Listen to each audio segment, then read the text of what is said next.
ভারত অধ্যুষিত কাশ্মীরের পহেলগাঁওয়ে জঙ্গি হামলার ঘটনায় ২৬ জনের মৃত্যু হয়েছে। এই নৃশংস ঘটনায় হতবাক হয়ে গেছে গোটা বিশ্ব। প্রতিবাদের স্বরূপ হয়েছেন ক্রিকেটাররাও।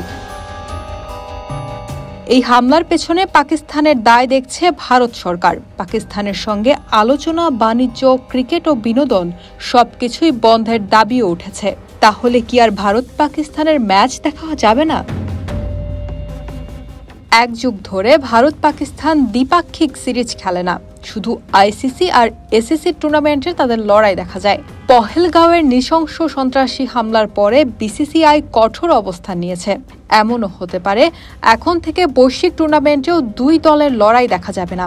যদিও ভারতীয় বোর্ডের কেউ সরাসরি এই মন্তব্য করেননি, তবে আইসিসিতে বিসিআই এর প্রভাবের কারণেই এটা সম্ভব হতে পারে।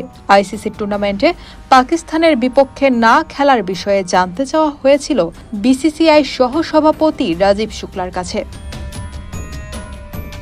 স্পোর্টস টককে তিনি বলেন, আমরা ক্ষতিগ্রস্তদের পাশে আছি। এই জঘন্য হামলার তীব্র নিন্দা জানাই। সরকার যে সিদ্ধান্ত নেবে আমরা সেটির পূর্ণ সমর্থন করব। আমরা পাকিস্তানের সঙ্গে দ্বিপাক্ষিক সিরিজ খেলি না এবং ভবিষ্যতেও খেলব না।